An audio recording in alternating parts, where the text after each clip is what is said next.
2,3-BPG shunt या रेपोपोर्ट ल्यूबरिंग shunt. BPG का full form क्या है? बीपीजी का फुल फॉर्म है बिस फॉस्फोग्लिसरिक एसिड, है कि नहीं है?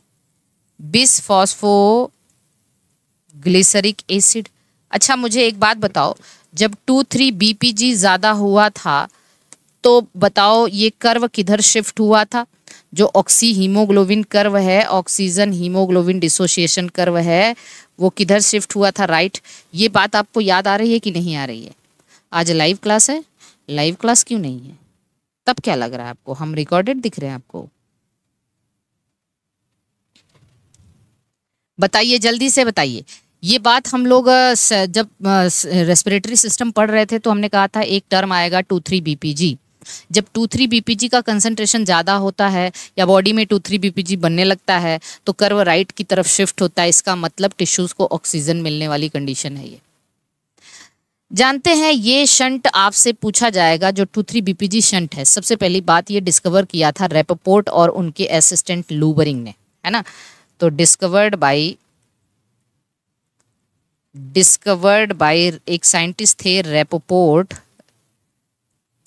एंड हिज असिस्टेंट क्या नाम है? लूबरिंग। इन 1935 के अंदर इन आरबीसी के अंदर ये साइकिल इन्होंने डिस्कवर किया था। ठीक है, जानते हैं ये क्या है? बड़ा मजा आएगा, आप समझो। देखो पहले ये alternate pathway of glycolysis. Alternate pathway of glycolysis, glycolysis का अल्टरनेट पाथवे है। पहले समझते चलना, ये ग्लाइकोलिसिस का अल्टरनेट पाथवे है।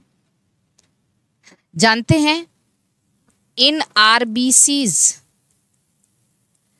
जब ये पाथवे चलना होता है तो आरबीसी के अंदर ही होता है, याद रखना। 75% जो ग्लूकोज है आरबीसी के अंदर, 75% ग्लूकोज ये करता है एंटर्स इनटू ग्लाइकोलिसिस। पर जो 25% ग्लूकोज होता है, 25% ग्लूकोज ये enters into Rapoport Luebering shunt, RL shunt कह देते हैं इसको, या 2,3-BPG शंट। आरबीसी के अंदर 75% ग्लूकोज, क्योंकि ग्लूकोज ग्लाइकोलिसिस में एंटर करता है, लेकिन केवल 75%। ठीक है, केवल 75% ग्लूकोज ग्लाइकोलिसिस में एंटर करता है, 25% ग्लूकोज आरएल शंट में एंटर कर जाता है। आरएल शंट मतलब रेपोपोर्ट लूबरिंग शंट। अब आप ग्लाइकोलिसिस का एक जरा स्टेप याद करो एकदम ध्यान से। ये कब होता है ये भी हम आपको बताएंगे, इसका सिग्निफिकेंस क्या है ये भी हम आपको बताएंगे। तो ग्लाइकोलिसिस का जरा एक स्टेप याद करो आप। जिस वक्त 1,3-BPG बनता है ना, ग्लाइकोलिसिस का एक स्टेप याद करो। हम ग्लाइकोलिसिस का स्टेप लिख रहे हैं। ग्लाइकोलिसिस में क्या हो रहा है? ग्लाइकोलिसिस हमने पढ़ाया, एक स्टेप याद करो ग्लाइकोलिसिस का। 1,3-BPGA बनता है, तो आप इसको 1,3-BPG भी कह सकते हो, कोई दिक्कत नहीं। ठीक है, आप 1,3-BPG भी कह सकते हो, 20PGA कह सकते हो। ठीक है, ये आगे चल के किस में कन्वर्ट होता है? ये 3PGA में कन्वर्ट होता है। तो इस स्टेप पे आपने देखा था कि 2 ATP मतलब 1 ATP बनता है एक स्टेप पे, यही देखा था आपने। कब? जब इसके 2 मॉलिक्यूल थे तब दो ATP बनता था। तो ये ATP कौन सा है? SLP। अरे याद आ रहा है कि नहीं आ रहा है? 3PGA। लेकिन जानते हैं ये कब होता है? जब EMP पाथवे या ग्लाइकोलिसिस चलता है। पर ग्लाइकोलिसिस ये जब जैसे ही 1,3-BPGA बनता है, ये वाली स्टेप को बाईपास कर दिया जाता है आरएल शंट के अंदर। और आरएल शंट के अंदर जब आरएल शंट चलाना होता है तो यहां तक तो 1,3 बीपीजीए तक तो बनता है, पर इसके बाद इस प्रोसेस को बाईपास कर दिया जाता है। 3 पीजीए नहीं, इस 1,3 20 पीजीए को 2,3 20 पीजीए में कन्वर्ट कर दिया जाता है, बीपीजी। इसको भी आप बीपीजी लिख सकते हो, कोई दिक्कत नहीं है, वही है बीपीजी। तो ईएमपी में क्या हो रहा है, 1,3 बीपीजी 3 पीजीए में चेंज होता है, पर आरएल शंट में एक एंजाइम होता है, वो क्या करता है, ये 1,3 बीपीजी को 2,3 बीपीजी के अंदर चेंज कर देता है। अब इसका मतलब ये है कि ये प्रोसेस अब 2,3 बीपीजी का कंसंट्रेशन आरबीसी के अंदर बढ़ने लग जाता है। तो हेंस कंसंट्रेशन ऑफ 2,3 बीपीजी, तब देखो ग्लाइकोलिसिस नहीं होगा, बस और बस कहां तक होगा, आपका पूरा का पूरा जो प्रिपरेटरी फेज है, ग्लूकोज 25% ग्लूकोज ऐसा बनाएगा। प्रिपरेटरी फेज में glyceraldehyde 3 phosphate 1,3 bis phosphate, 1,3 bis phosphate से फिर 2,3 बिस फॉस्फेट बन जाएगा, आरएल शंट में यहां तक हो जाता है। मतलब ग्लाइकोलिसिस नहीं होगा यहाँ पे आरएल शंट होगा।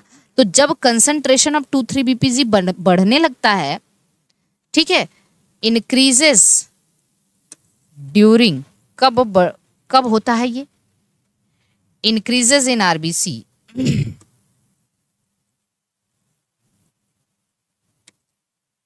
क्या क्या सिचुएशन होती है कि ये प्रक्रिया होती है। ऐसा नहीं कि आरबीसी के अंदर हरदम नहीं होती ये प्रक्रिया, ये हरदम नहीं होती है, लेकिन किन किन सिचुएशन में आरएल शंट चलेगा अब आपको बता रहे हैं।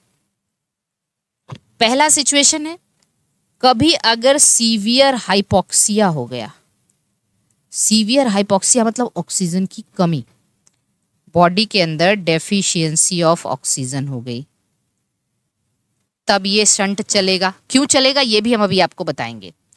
कभी अगर किसी को सीवियर अनीमिया हो गया, तब ये पाथवे चलेगा। कभी अगर बहुत हाई एल्टीट्यूड, ऊंचाई पर जा रहे हैं आप, तो ऑक्सीजन की कमी होगी ना, तब ये प्रोसेस चलेगा। इसका अल्टीट्यूड लिखा है, ऊंचाई पर जा रहे हैं। और प्रेगनेंसी के दौरान, ड्यूरिंग प्रेगनेंसी, और किसके दौरान, सीओपीडी। सीओपीडी का मतलब क्रॉनिक ऑब्स्ट्रक्टिव पल्मोनरी डिजीज, पढ़ाया है आपको, जैसे एम्फीसीमा वगैरह हो गया, क्रोनिक ऑब्स्ट्रक्टिव पल्मोनरी डिजीज,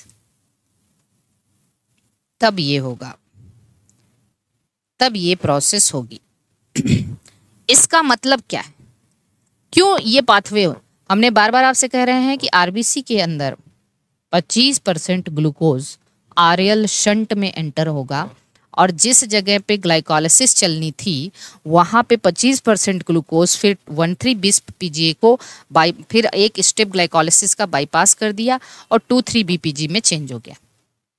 अब ये 2,3 बीपीजी में चेंज हुआ तो क्यों चेंज हुआ, किस किस कंडीशन में चेंज होगा, जब सीवियर हाइपोक्सिया है, सीवियर अनीमिया है, हाई एल्टीट्यूड पे जा रहे हैं, प्रेगनेंसी के दौरान और सीओपीडी के दौरान। अब आपको आगे से, पहले इतनी बात सभी को समझ में आ रही, अब हम आपको बता दें कि इसका मोड ऑफ एक्शन क्या है। एकदम कहानी जैसे देखना, इसका मोड ऑफ एक्शन क्या है। तो देखिए यहाँ पे mode of action, mode of action of 2,3 BPG. 2,3 BPG का मोड ऑफ एक्शन जरा देखना क्या करता है ये। देखो 2,3 बीपीजी एक हाईली नेगेटिव मॉलिक्यूल है। 2,3 बीपीजी बिसफॉस्फोग्लिसरेट है, इज हाईली नेगेटिव मॉलिक्यूल। पहले चीज तो ये समझिए, बहुत ही हाईली नेगेटिव मॉलिक्यूल है, जिसकी वजह से ये हीमोग्लोबिन के बीटा चेन के साथ एक बहुत ही, तो अब ये क्या करता है, फॉर्म, ये क्या करता है, फॉर्म बॉन्ड, सॉल्ट ब्रिज कहते हैं इसको, salt bridge with beta chain of haemoglobin, beta chain of haemoglobin, जिसकी वजह से क्या होता है, affinity of oxygen with haemoglobin is decreases, जिसकी वजह से क्या होगा, ऑक्सीजन हीमोग्लोबिन डिसोसिएशन होगा, ऑक्सीजन हीमोग्लोबिन डिसोसिएशन होगा, जिसकी वजह से क्या होगा, oxygen readily moves to tissue, normal से ज़्यादा तेज ऑक्सीजन टिश्यू को मिलेगी। देखो क्या क्या प्लानिंग है नेचर की, बहुत एकदम फ्लो चार्ट से मेरी बात को ध्यान से समझना। जैसे आपको बहुत सीवियर अनीमिया है, सीवियर अनीमिया है, सीवियर हाइपोक्सिया है, ऊंचाई पर आप जा रहे हो, ऊंचाई पे जा रहे हो तो आपकी बॉडी प्रेशर की वजह से आपकी बॉडी टिश्यूज़ को बहुत ऑक्सीजन की ज़रूरत है, और वो ऑक्सीजन की ज़रूरत की कैसे ऑक्सीजन टिश्यू को ज़्यादा से ज़्यादा मिले, इसके लिए आपकी बॉडी के अंदर जो आरबीसी है, आरबीसी के अंदर जो 25% ग्लूकोज है वो आरएल शंट में एंटर करके आपकी बॉडी में ब्लड में 2,3 बीपीजी का कंसंट्रेशन बढ़ा देंगे, और जब 2,3 बीपीजी का कंसंट्रेशन बढ़ जाएगा, और 2,3 बीपीजी बहुत ही हाईली नेगेटिव मॉलिक्यूल है, वो फटाफट हीमोग्लोबिन से बाइंड करेगा, और हीमोग्लोबिन से बाइंड करेगा तो ऑक्सीजन को वहां से रिमूव करवा देगा। जितना तेजी से वो हीमोग्लोबिन से बाइंड करेगा, हीमोग्लोबिन ऑक्सीजन को उतनी तेजी से छोड़ देगा। और आप मुझे बताओ कि जब हीमोग्लोबिन ऑक्सीजन को छोड़ देगा तो ये ऑक्सीजन किसको मिलेगी, टिश्यूज को मिलेगी। हाँ जल्दी बताइए, इतनी बात सभी को समझ में आ रहा है? एकदम सिंपल क्राइटेरिया आपको बता रहे हैं कि पेरिफेरल टिश्यूज को बहुत, इसका मतलब ये है कि ऑक्सी हीमोग्लोबिन कर्व जो है, ठीक है, dissociation, oxygen haemoglobin dissociation curve किधर शिफ्ट हो रहा है, curve shift to right, right shift हो रहा है। मतलब रिलेटेड किससे है, ये टिश्यू से रिलेटेड है। आपका ऑक्सी हीमोग्लोबिन कर्व कैसा होता है, आप देखते हो कि भाई ये सिग्मोइडल है, वैसे नॉर्मली तो ये सिग्मोइडल होता है, लेकिन 2,3 बीपीजी के केस में क्या होगा, ये कर्व आपका शिफ्ट होने लग जाएगा किधर, राइट की तरफ। एकदम आसान है कि नहीं? तो इसको, ये कर्व इधर शिफ्ट हो रहा है राइट, राइट है ना। राइट शिफ्ट होने के लिए हमने क्या क्या फैक्टर बताया था, हमने कहा था राइट शिफ्ट होने के लिए क्या होना चाहिए, पार्शियल प्रेशर कार्बन डाइऑक्साइड का ज़्यादा होना चाहिए, पार्शियल प्रेशर ऑक्सीजन का कम होता है तब राइट शिफ्ट होता है, H+ ज़्यादा होता है तब राइट शिफ्ट होता है, pH कम होता है तब राइट शिफ्ट होता है, टेम्परेचर ज़्यादा होता है तब राइट शिफ्ट होता है, और 2,3 BPG बनता है तब राइट शिफ्ट होता है। अब बताओ आप हमें, इसमें कितने लोगों को दिक्कत हुई? राइट शिफ्ट होने के लिए पार्शियल प्रेशर कार्बन डाइऑक्साइड का ज़्यादा है तब, पार्शियल प्रेशर ऑक्सीजन का कम है तब, H+ ज़्यादा है, pH कम है, टेम्परेचर ज़्यादा है, 2,3, तो राइट शिफ्ट हुआ। तो बताओ नेचर ने कितनी अच्छी प्लानिंग की है ना। प्रेगनेंसी के समय भी ऑक्सीजन की डेफिशिएंसी हो जाती है। क्यों? प्रेगनेंसी के बारे में थोड़ा सा हम बताते हैं। एक तो प्रेगनेंसी के बारे में भी जरा ध्यान से समझिएगा, है ना। ड्यूरिंग प्रेगनेंसी क्या होता है, एक बहुत अच्छी बात बता रहे हैं आपको। ड्यूरिंग प्रेगनेंसी, यहीं पे आपको एक बहुत इंपॉर्टेंट चीज समझाने जा रहे हैं। देखो मदर का जो हीमोग्लोबिन है, मदर का हीमोग्लोबिन और फीटस के हीमोग्लोबिन में कुछ अंतर होता है। पता है क्या अंतर होता है? मदर का हीमोग्लोबिन जो है वो, उसमें तो 2 अल्फा चेन होगा ही और 2 बीटा चेन होता है, पर आपको पता है फीटस के हीमोग्लोबिन में 2 अल्फा चेन और 2 डेल्टा चेन होता है। अब ये डेल्टा चेन क्या हुआ? डेल्टा चेन क्यों कहते हैं इसको? डेल्टा मतलब, हाँ डेल्टा ही कहते हैं, गामा नहीं, गामा कहते हैं, डेल्टा, हाँ डेल्टा मान लीजिए।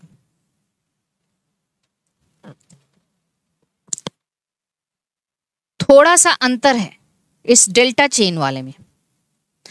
पता है क्या?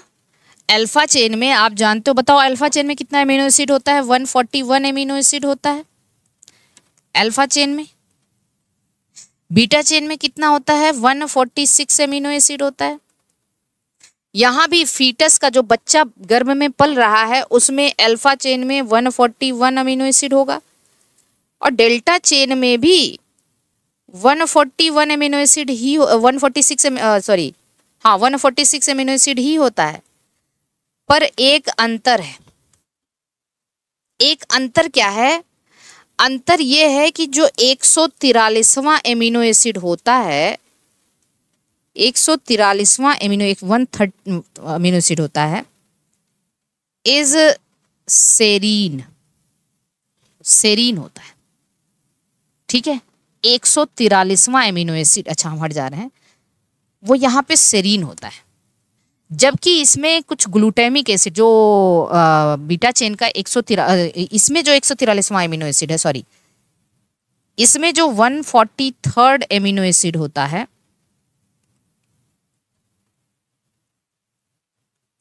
143rd अमीनो एसिड होता है, वो हिस्टिडीन है। वो क्या होता है? हिस्टिडीन होता है। तो बीटा वाले में 143वां एमिनो एसिड जो होता है वो हिस्टिडीन होता है, जो कि एक पॉजिटिव चार्ज अमीनो एसिड है। क्या है? Positive charged. अब मेरी बात को समझिए, लेकिन यहां पे जो 143rd अमीनो एसिड होता है सेरीन, जो कि हाइड्रोक्सिल कंटेनिंग अमीनो एसिड है, OH ग्रुप होता है यहाँ पे।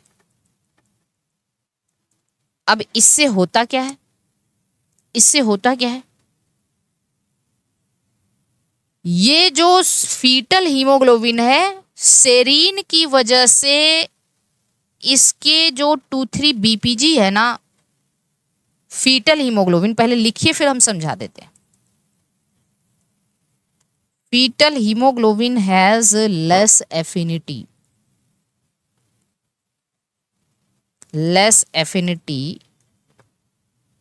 with 2,3 BPG। जो फीटल हीमोग्लोबिन है उसकी 2,3 BPG से लेस एफिनिटी होती है, ठीक है। इसका मतलब ये है कि फीटस की हीमोग्लोबिन को ऑक्सीजन अच्छे से नहीं मिल पा रहा है, ठीक है। तो अब बस इतना समझना बहुत इंपॉर्टेंट है। अब क्या होता है? प्रेगनेंसी के दौरान मदर में 2,3 BPG का कंसंट्रेशन क्यों बढ़ता है? मदर में 2,3 BPG का कंसंट्रेशन क्यों बढ़ता है? तो प्रेगनेंसी के दौरान मदर के अंदर 2,3 BPG का कंसंट्रेशन बढ़ने का रीजन ये है कि जब मदर के अंदर ड्यूरिंग प्रेगनेंसी, बिल्कुल वही चीज है, during pregnancy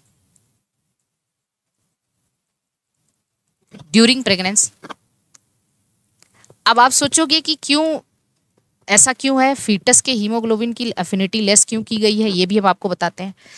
2,3 BPG concentration, 2,3 BPG concentration increases in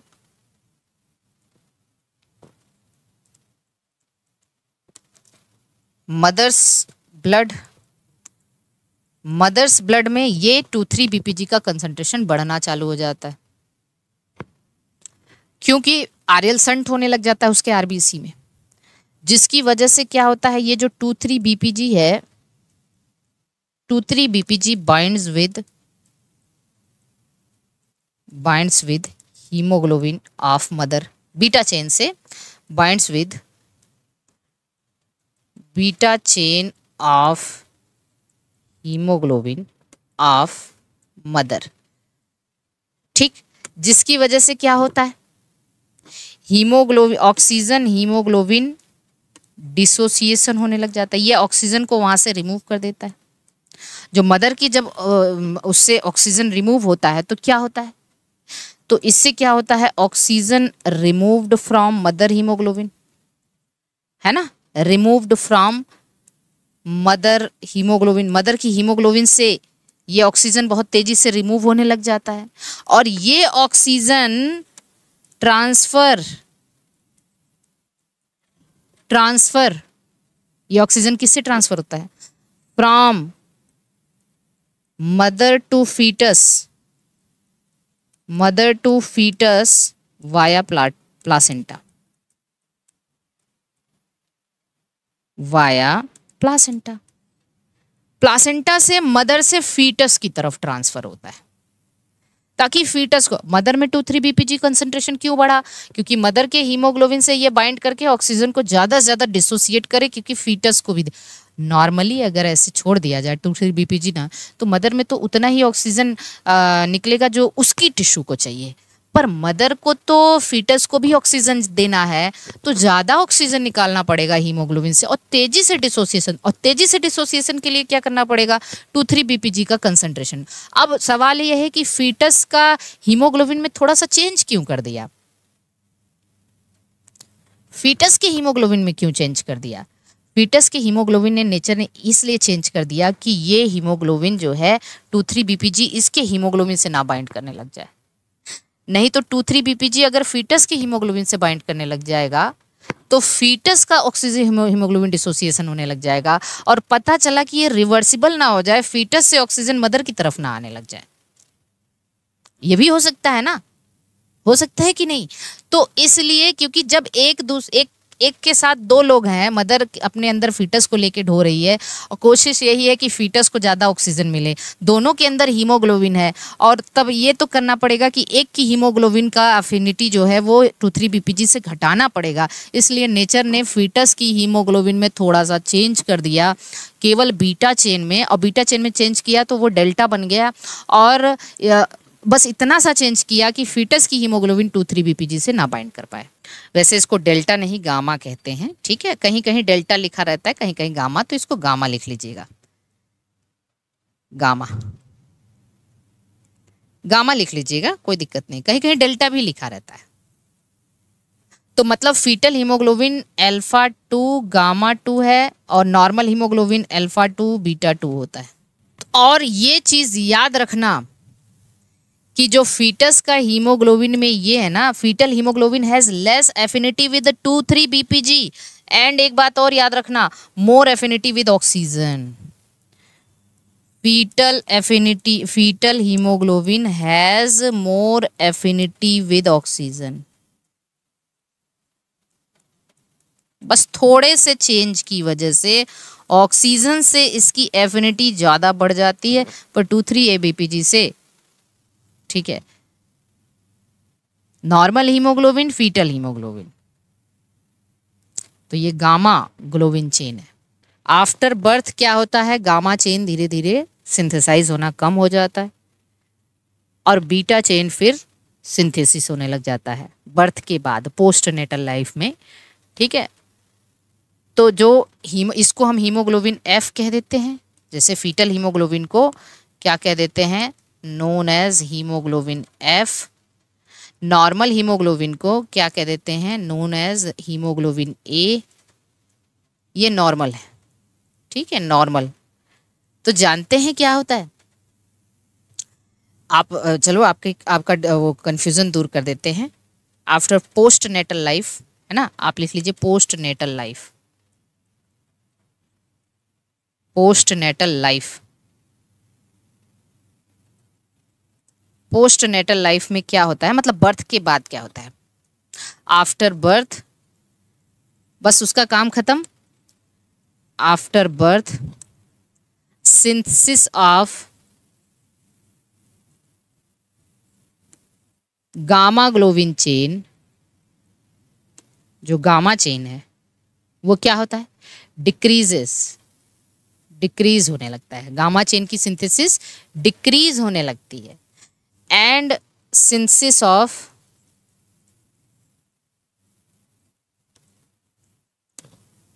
beta globin chain increases. उस बच्चे में बीटा ग्लोबिन चेन की सिंथेसिस बढ़ने लगती है, और धीरे धीरे क्या होता है? लीडिंग टू ग्रेजुअल स्विच होने लग जाता है, स्विच हो जाता है फ्रॉम ये जो haemoglobin F two haemoglobin A, मतलब जो फीटल हीमोग्लोबिन है वो नॉर्मल हीमोग्लोबिन में चेंज हो जाता है। लगभग फर्स्ट पहले ही साल में ये चेंज हो जाता है, मतलब बच्चा जब 1 साल का हो उस समय ही उसके अंदर ही ये चीज हो जाता है। तो बीटा वाला का सिंथेसिस बढ़ जाता है, गामा वाले की सिंथेसिस घट जाती है, फिर धीरे धीरे वो हीमोग्लोबिन जो फीटल हीमोग्लोबिन है वो चेंज हो जाता है नॉर्मल हीमोग्लोबिन में। क्योंकि नहीं तो ऐसे ही रहा तब तो वो बच्चा बड़ा होगा, तब उसको कभी ऊंचाई पे चढ़ना होगा तो उसका 2,3 बीपीजी हीमोग्लोबिन से बाइंड ही नहीं कर पाएगा, तो उससे तो दिक्कत हो जाएगी ना। तो उसको भी नॉर्मल हीमोग्लोबिन में चेंज करना पड़ेगा। नहीं तो मान लीजिए जैसे मैं ही हूं, जब अपनी मदर के वुम्ब में थी तो मेरे पास तो गामा ग्लोबिन चेन था, 2,3 बीपीजी से एफिनिटी कम थी, तो मैं अपनी माँ से हीमोग्लोबिन से के ऑक्सीजन ले रही थी। पर अब जब मैं माँ बनी तो अगर वही गामा चेन रह ही गया हमारे अंदर तो क्या होगा, मेरे बच्चे को ऑक्सीजन कैसे मिलेगा। तो सिंपल सी बात है कि भाई नेचर धीरे धीरे इसको स्विच कर देती है, शिफ्ट कर देती है। ठीक है,